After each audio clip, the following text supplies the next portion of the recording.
The ice in my sweet tea had barely melted when my son, Ethan, pointed his glass at me in front of 40 of his closest friends. We were standing in his manicured backyard, celebrating his promotion to regional director of a cybersecurity firm. He smiled, that polished, confident smile he used for clients, and said, "And then there's my dad.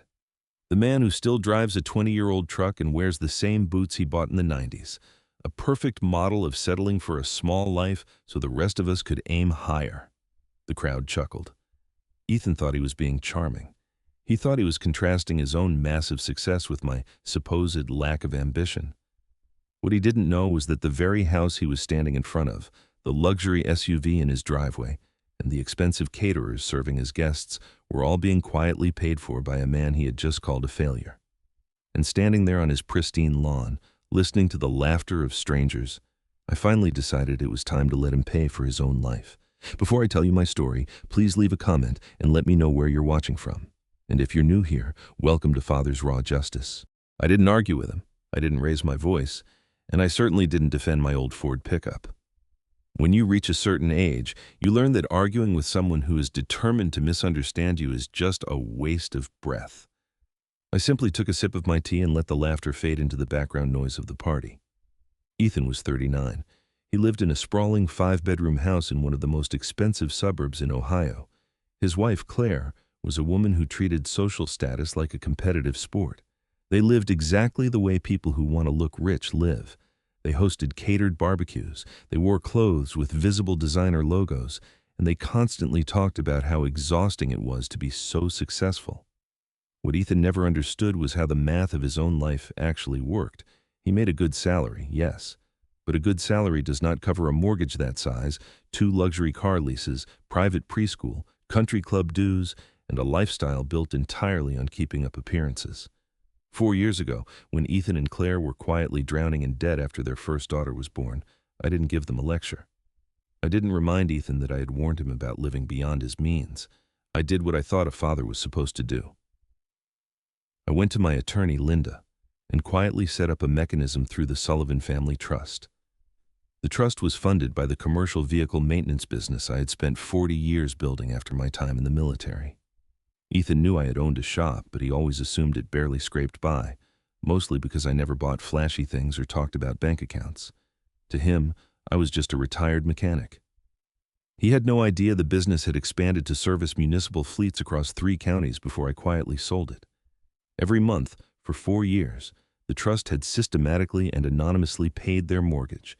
It covered the property taxes. It paid the daycare tuition. It handled the emergency medical bills. I had instructed the bank to process these as supplemental institutional payments. Ethan just assumed his automated payroll deductions and annual bonuses were somehow covering it all. He never asked questions because the math always magically worked out in his favor, and arrogant men rarely question their own good fortune. I walked away from the patio and found a quiet spot near the garden boxes I had built for them a few springs ago. I was inspecting a loose piece of cedar trimming when I felt a small tug on my pant leg. It was my 5-year-old granddaughter, Lily. She was holding a paper plate with a slightly squished piece of chocolate cake. "I saved you the piece with the most frosting, Grandpa," she said, holding it up like it was a gold medal. I smiled, taking the plate and sitting down on a low stone wall. "Thank you, sweetheart. That is very observant of you." She climbed up next to me, her little legs swinging against the stone. She looked toward the patio where Ethan was still holding court, surrounded by men in expensive golf shirts. "Daddy talks too loud sometimes," she whispered, leaning her head against my arm. "Sometimes people talk loud when they want to make sure everyone is looking at them," I told her quietly. She didn't know anything about trusts or mortgages or the humiliating speech her father had just given. She just knew her grandfather liked chocolate frosting, and she wanted to make sure I got some. In a yard full of people desperately trying to impress each other, a 5-year-old was the only one who showed up just to be kind. I stayed at the party for another hour, mostly for Lily. When I finally walked out to my truck, Ethan was near the outdoor kitchen, laughing loudly about a recent vacation to Cabo. He didn't even look up as I pulled out of the driveway. The drive home took 20 minutes. The house was quiet. I had been a widower for 6 years, and the silence usually brought me peace. Tonight, it just felt heavy. I walked into my small home office and opened the top drawer of my desk. Inside sat a vintage silver-plated Parker fountain pen. My late wife had given it to me on our 20th anniversary. It was the pen I had used to sign the papers selling my business. It was the pen I had used to establish the Sullivan Family Trust. I had used it to sign away thousands of dollars a month to keep my son's illusion of independence alive, thinking I was protecting him. I sat in the dark for a long time, rolling the cool metal of the pen between my calloused fingers. In the military, they teach you that protecting a man from the consequences of his own bad decisions doesn't make him stronger. It just makes him dependent. I had forgotten that lesson. I had confused providing with enabling. I thought that by shielding Ethan from financial ruin, I was giving him a head start. Instead, I had funded his arrogance. I had built a safety net so wide and so invisible that he truly believed he was flying entirely on his own. And because he thought he didn't need me, he felt completely comfortable disrespecting me in front of the people he actually valued. I didn't feel angry anymore. I just felt tired. And I realized that keeping the peace wasn't helping my son. It was ruining him. The next morning, I was at Linda's law office 15 minutes before she officially opened. She was already at her desk, going over some files with a cup of black coffee. She looked up, surprised to see me standing in her doorway without an appointment. "Jack," she said, setting her reading glasses down. "Everything all right?" I walked into her office, pulled the silver fountain pen from my chest pocket, and set it deliberately on the center of her polished wooden desk. "I need you to pull the Sullivan Family Trust files," I said, my voice steady and calm. She frowned slightly, sensing the shift in my demeanor. "Okay. Which accounts are we looking at?" "All of them," I said.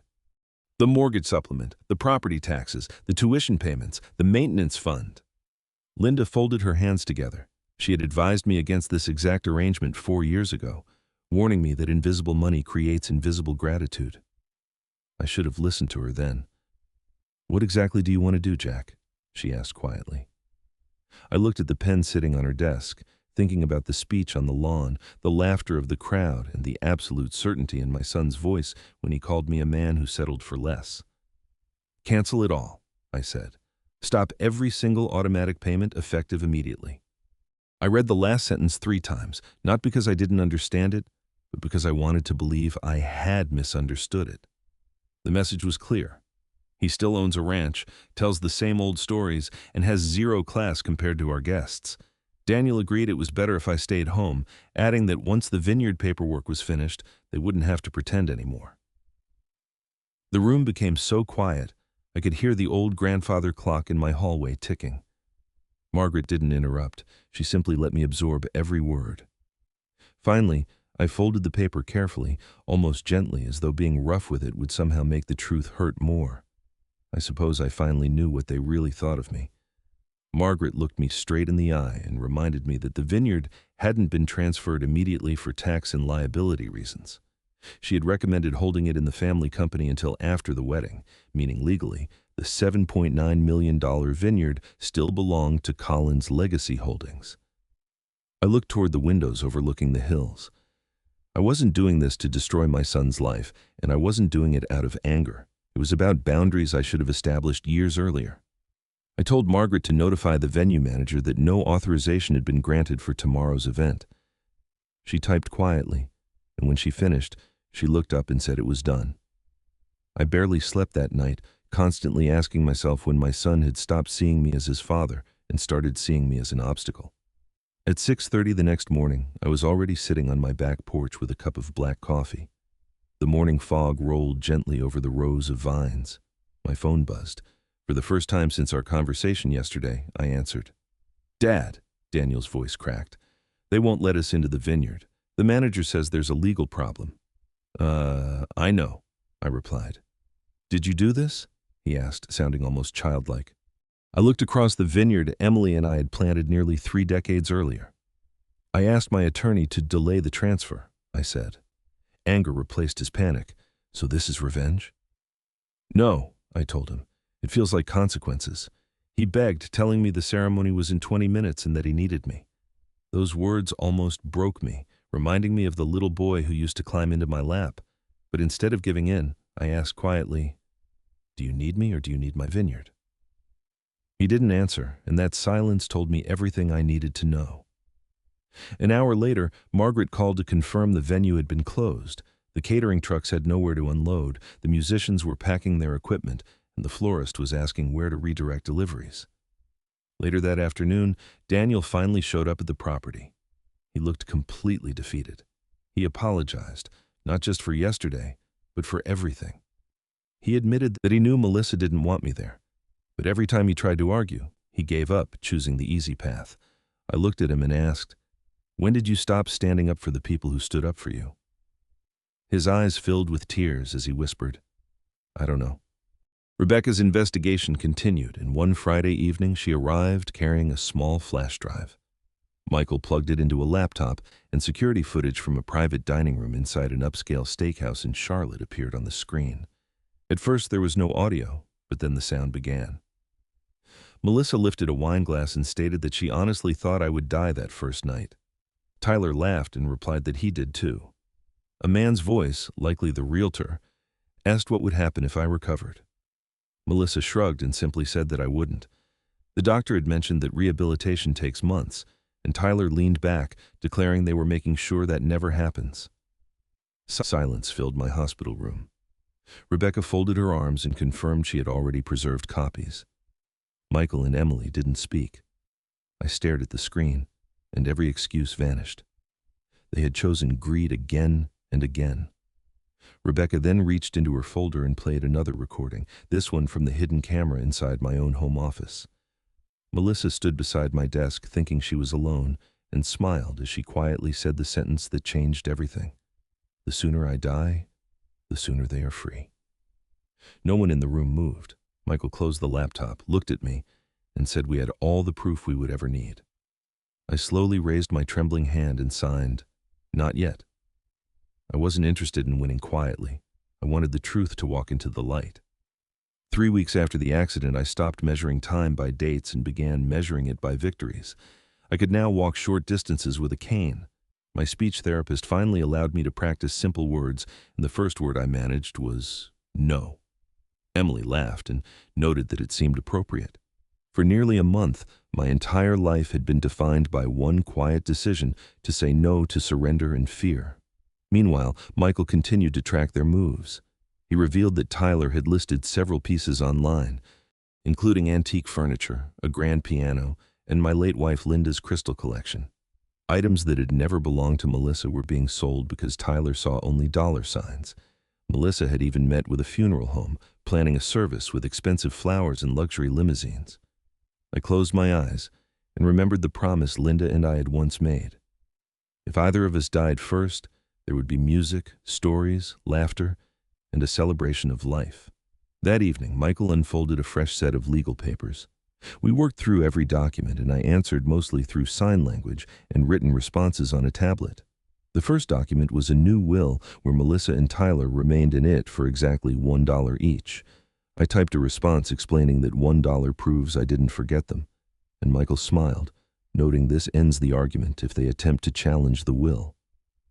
I also transferred additional charitable gifts to scholarships for nursing students, funding for rehabilitation centers serving stroke victims, and a trust for families who couldn't afford long-term physical therapy. Then came the surprise. Michael slid a cream-colored invitation across the table for the Carter Foundation annual gala. Every October, my foundation hosted a fundraising dinner in Charlotte, attended by nearly 400 guests. Melissa had already announced publicly that she would accept an award on my behalf, and Tyler planned to introduce himself as the future chairman. Michael looked directly at me and asked if I was absolutely certain I wanted to do this publicly. I raised my hand deliberately and signed that truth deserves witnesses. By Thursday afternoon, the quiet machinery of my everyday life had returned to its steady, familiar rhythm. I spent the morning in my garage, carefully cleaning and greasing the gears of an old riding mower a neighbor had dropped off 3 days ago. The smell of 30-weight motor oil, mineral spirits, and damp sawdust filled the air, smells that had anchored my sanity for nearly 40 years. Outside, a light October drizzle tapped against the metal roof. My old Ford pickup sat parked in the gravel driveway, its paint faded by the Ohio sun, looking every bit like a vehicle owned by a man who had settled for a modest existence. I liked it that way. In my line of work, you learn very quickly that a flashy coat of paint often hides a rusted-out frame. Around 3 o'clock, the sound of gravel crunching under heavy tires broke the steady hum of the rain. I didn't look up from my workbench right away. I pulled a red rag from my back pocket and slowly wiped grease from my knuckles. Through the open garage bay, I watched a dark European SUV pull to a sudden jerky stop behind my truck. The driver's side door slammed open, and Ethan stepped out into the rain. He wasn't wearing his customary tailored suit or his crisp designer shirts. He was wearing an unbuttoned fleece jacket over a wrinkled polo, his hair messy from where he had repeatedly run his hands through it. In his right hand, he clutched a thick white accordion folder, the kind attorneys use when they are preparing to hand over a mountain of bad news. He marched across the wet gravel, his expensive leather loafers stepping directly into a puddle without him even noticing. "Dad," he called out, his voice sharp, breathless, and carrying an edge of panicked anger I hadn't heard in him since he was 17 years old. I set my wrench down on the wooden workbench with a dull, heavy clack. I picked up my mug of lukewarm black coffee, took a slow sip, and turned to face him. "Hello, Ethan," I said softly. "You're driving a little fast for rain on gravel." "Don't do that," he snapped, stopping 5 feet from me under the shelter of the garage overhang. He tossed the white accordion folder onto my workbench, right next to a tray of organized sockets. Papers spilled out across the oiled wood, bank statements, overdue notices, formal letters bearing the official letterhead of the Sullivan Family Trust, and a bright red cancellation notice from the mortgage lender. "Don't act like this is just another Thursday," Ethan said, his chest heaving as he pointed a trembling finger at the mess of documents. "Claire and I have been on the phone with accountants, banks, and attorneys for 48 hours straight. Do you have any idea what kind of nightmare you've created?" I looked down at the papers on my bench. I recognized every single one of them. I recognized the numbers, the dates, and the silver-plated Parker fountain pen ink on the signature lines at the bottom of the trust authorizations. "I see a lot of paperwork, Ethan," I said quietly, keeping my voice level. "I don't see a nightmare." "A nightmare?" Ethan laughed, a harsh, brittle sound that echoed off the metal walls. "My mortgage payment bounced on Monday. The country club sent a notice that our membership is being flagged for non-payment. The private preschool called Claire this morning to ask if there was a problem with Lily's tuition account. And when I called the bank to demand an explanation, they told me my automated transfers were never covering those accounts. They told me an external entity called the Sullivan Family Trust has been paying them for 4 straight years." He took a step closer, his eyes wide with a terrifying mix of shock, embarrassment, and rising fury. "You built that trust, didn't you?" he demanded, his voice cracking on the final word. "You're the trustee. The money that paid for my house, the money that paid for my daughter's school, it was all yours." I looked my son in the eye. I didn't flinch, and I didn't look down. "Yes," I said. "It was." Ethan froze. The anger in his face flickered for a fraction of a second, replaced by utter bewilderment. He looked around my small garage, at the hand tools hanging on pegboards, the stack of recycled tires in the corner, the worn wooden stool, and my old flannel jacket hanging on a nail. "Why?" he whispered, the loudness suddenly draining out of him. "If you had millions of dollars sitting in a trust, if you had the kind of wealth that could pay off a $600,000 mortgage without even blinking, why live like this? Why let me believe you were just a retired mechanic who could barely afford to keep his truck running?" "Because living like this is who I am, Ethan," I answered calmly. "I spent 40 years working 12-hour days in grease pits and repair bays. I didn't build that business to buy Rolexes or drive sports cars. I built it to ensure my family would never have to worry about a roof over their heads." "Then why stop?" Ethan yelled, his temper flaring right back up, fueled by a desperate need to find a target for his panic. "Why cut it off now? Why let Claire find out like this? Why humiliate me in front of my wife? She looks at me like I'm a fraud, Dad. She thinks I've been lying to her for 4 years about my income." "You were lying to her, Ethan," I said, my voice dropping an octave, carrying the unyielding weight of absolute truth. "You were lying to her. You were lying to your friends, and worst of all, you were lying to yourself." Ethan flinched as if I had struck him. "You stood in your backyard 5 days ago," I continued, taking a step toward him, "surrounded by 40 people whose respect you were trying to buy with expensive wine and catered beef. You looked at me, The man who taught you how to walk, the man who paid off your college loans, the man who quietly paid your mortgage every single month so your family wouldn't end up in foreclosure, and you pointed at my old boots and called me a model of settling for a small life. I was joking, Dad, Ethan stammered, his face turning pale. It was just a toast. It was a joke. It wasn't a joke, I said softly, shaking my head. A joke is meant to make people smile. What you did was an attempt to make yourself look big by making your father look small. You wanted those strangers to believe that your wealth, your status, and your success were entirely the result of your superior intelligence and drive, while I was just a failure who didn't aim high enough. I reached out and picked up one of the bank notices from the workbench. I held it out toward him. You wanted to be the man who built an empire all on his own, Ethan. You were so convinced of your own greatness that you stopped seeing the hands that were holding you up. So I took those hands away. Ethan stared at the paper in my hand. His lips moved, but no sound came out. I didn't take your money, I explained gently. I didn't steal your savings. I didn't sabotage your job. I simply stopped paying for the life you insisted you earned yourself. If you are as successful, as talented, and as far above me as you told your friends on Saturday, then paying your own mortgage shouldn't be a nightmare. It should just be business as usual. The silence that followed was deafening. The only sound in the world was the rain dripping from the garage eaves onto the gravel outside. Ethan's posture slowly crumbled. The arrogance, the corporate confidence, the righteous indignation, it all evaporated, leaving behind a 39-year-old boy standing in a cold garage, drowning under the weight of his own vanity. I can't pay it, Dad, he whispered, his eyes filling with real, unscripted tears. My salary, after taxes and car leases and credit cards. I don't have enough to cover the mortgage and the taxes. If the trust doesn't pay it, we're going to lose the house in 90 days.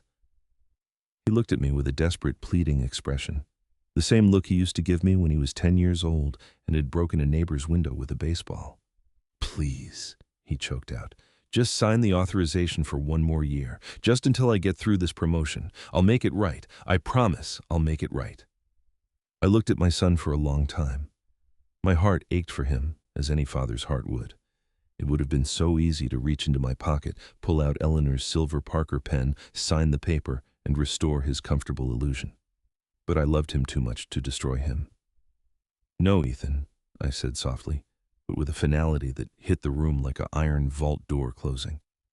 I'm not signing it, he gasped, stepping back as if I had pushed him. You're really going to let us fail? I'm going to let you grow up, I corrected him. You have 90 days to sell your European cars. You have 90 days to cancel your country club membership. You have 90 days to downsize your life to fit the reality of what you actually earn. It's going to be painful, Ethan. It's going to be embarrassing. Claire is going to be angry, and your friends are going to gossip. I walked over to the bay door, looking out at the steady rain falling over my small property. But when you finally pay a bill with money you actually earned with your own sweat, I said, looking back at him over my shoulder, you'll finally understand what true dignity feels like. And until you understand that, you don't have anything worth showing off. Ethan stood frozen in the center of the garage for several long minutes. He looked at the papers scattered across my workbench. He looked at my old truck. Then he looked at me, realizing for the first time in his entire life that his father's kindness was not weakness, and that my quietness was backed by an unshakable spine of iron. Without another word, he slowly reached down, gathered up his mountain of financial reality, tucked the folder under his arm, and walked out into the rain. I watched his dark SUV pull out of my driveway, its tires kicking up gravel as it disappeared down the fog-shrouded road. I stood there alone in the cool draft of the garage for a long time, watching the rain fill the tire tracks he had left behind. I picked up my wrench, wiped a fresh spot of grease from the riding mower engine, and went back to work. 1 month after Ethan walked out of my garage into the rain, the leaves across Ohio had turned a deep, fiery amber. The morning air carried that crisp, sharp chill that always reminds me of changing seasons and fresh starts. I spent my Saturday morning sitting on my front porch, wrapping a small wooden music box I had carved by hand in my workshop. It was made of reclaimed cedar from the old garden boxes Eleanor and I had built years ago. Inside, a simple brass mechanism played the soft tune of a lullaby Eleanor used to sing to Ethan when he was a baby. I didn't put an envelope of cash inside. I didn't include a check from the Sullivan Family Trust. It was just a grandfather's time, patience, and wood. Around 2 o'clock, I drove my old Ford truck down to the community park 3 blocks from Ethan's neighborhood. There were no white catering tents today. There were no uniformed servers carrying tray appetizers, no imported floral arrangements, and no velvet-covered VIP tables. Just a few wooden picnic tables beside a playground. A colorful paper banner tied between 2 maple trees that read, "Happy 5th Birthday, Lily," and the sound of children laughing as they ran across the grass. When I parked my truck along the curb, I noticed Ethan's driveway across the street. The 2 shiny, leased European sports cars were gone. In their place sat a modest 4-year-old American sedan, practical, clean, and entirely within the budget of a man living on his actual salary. Ethan was standing near the grill, wearing an old sweatshirt and a pair of faded jeans.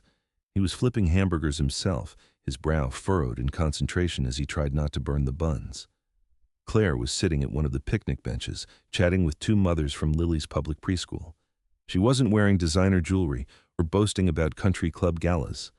She looked relaxed, grounded, and genuinely present. As I walked across the grass carrying the small wrapped box, Lily spotted me first. "Grandpa!" she shouted, dropping her jump rope and sprinting across the lawn with unbridled joy. She threw her small arms around my knees in a tight hug. I smiled, easing my stiff knee as I leaned down and lifted her up. "Happy birthday, sweetheart. Look at you, 5 whole years old." "Daddy made the cake himself," she whispered proudly in my ear. "It's a little lopsided, but it tastes really good." "That," I said, setting her back down gently, "is the best kind of cake there is." Ethan looked up from the grill. When our eyes met, he didn't look away. He didn't puff out his chest, and he didn't reach for a polished corporate handshake. He set his spatula down on a paper plate, wiped his hands on a kitchen towel, and walked over to meet me. He looked leaner than he had a month ago. The anxious, manic energy that had driven him for 4 years was gone, replaced by a quiet fatigue, and something much healthier, posture built on real effort. "Dad," he said softly, "I'm really glad you came." "I wouldn't miss Lily's birthday, son," I replied warmly. We stood there for a moment while the autumn wind rustled the leaves above us. "The cars are gone," I remarked gently, looking toward the street. Ethan offered a faint, honest smile, not the forced grin he used for networking events, but a genuine, human smile. "Yeah, returned the leases 3 weeks ago. We canceled the country club membership, scaled back the subscriptions, and Claire and I sat down at the kitchen table and built an actual budget. A real one." He took a slow, deep breath, looking back toward his wife and daughter. "It was embarrassing at first," he admitted, his voice dropping to a humble quiet. "Telling people we couldn't afford the annual gala. Telling the neighbors why we were driving a sedan instead of an SUV. But after the first 2 weeks of panic, something strange happened." "What was that?" I asked. "I slept through the night for the first time in 4 years," Ethan whispered, looking me straight in the eye. "I didn't wake up at 2 in the morning wondering how I was going to manipulate the next bonus or cover the next property tax bill. For 4 years, Dad, I was living in a glass house, terrified that the slightest wind would shatter it. Now, it's small, but it's mine. Every single brick of it is paid for with money I actually earned." He reached into his pocket and pulled out a small, worn piece of paper, a bank receipt showing a mortgage payment processed from his personal checking account. He held it out to me, not with arrogance, but with the quiet pride of a man showing his father his first real report card. "It cleared yesterday," he said softly. "It hurt to write that check, Dad, but it cleared." I took the paper, looked at his name on the line, and handed it back to him. I reached out and placed a large, calloused hand on his shoulder, squeezing it firmly. "I'm proud of you, Ethan," he said, making sure he heard every single word. "More proud today than I was the day you got that fancy promotion." Tears welled up in Ethan's eyes, but he didn't wipe them away. "I owe you an apology, Dad, not just for what I said on your lawn, but for 4 years of taking your silence for granted. I thought you were settling for a small life because you didn't have the drive to build a big one. I didn't realize that you were giving up your own comfort so I wouldn't freeze. A father's job isn't to be celebrated, Ethan, I told him gently. It's to make sure his children have a firm place to stand. But a child's job is to eventually learn how to stand on their own 2 feet. I get it now, Ethan choked out. I really do. He stepped forward and pulled me into an embrace, a real, tight, two-armed hug that carried no corporate formality. It was the hug of a son who had finally found his way back home to what truly mattered. Later that afternoon, as the sun began to dip below the tree line, painting the park in soft gold, I sat on a wooden bench near the playground. Lily was sitting beside me, carefully turning the small brass key on her wooden music box, watching the gears spin as the lullaby played softly in the breeze. Across the lawn, Ethan was sitting on the grass, surrounded by a pile of plastic parts, patiently trying to assemble a bicycle he had bought Lily for her birthday. He was sweating, his hands were covered in grease from the chain, and he was struggling with a stubborn bolt. But he didn't give up, and he didn't call someone else to do it for him. He just kept working, smiling every time Lily looked over at him. I reached into my chest pocket, pulled out Eleanor's silver-plated Parker fountain pen, and looked down at it resting in my hand. I wasn't using it to sign away thousands of dollars from a trust today. I wasn't using it to fight a battle or prove a point. I opened a small birthday card I had bought for Lily, uncapped the pen, and wrote 3 simple lines inside. To my sweet Lily, the strongest people in this world are not the ones who make the most noise or buy the biggest things. They are the ones who quietly protect the people they love. Love always, Grandpa Jack. I capped the pen, slipped it back into my pocket, and leaned back against the wooden bench, feeling the cool autumn breeze against my face. The trust remained closed. The automatic payments were gone for good. But as I watched my son wipe motor oil off his forehead and laugh with his daughter under the Ohio sky, I knew that the greatest gift I had ever given him wasn't the money that paid for his house. It was the dignity of earning his own life. Before I leave you today, I'd like to ask you one final question. Have you ever had to step back and let someone you love face the consequences of their own choices so they could finally grow?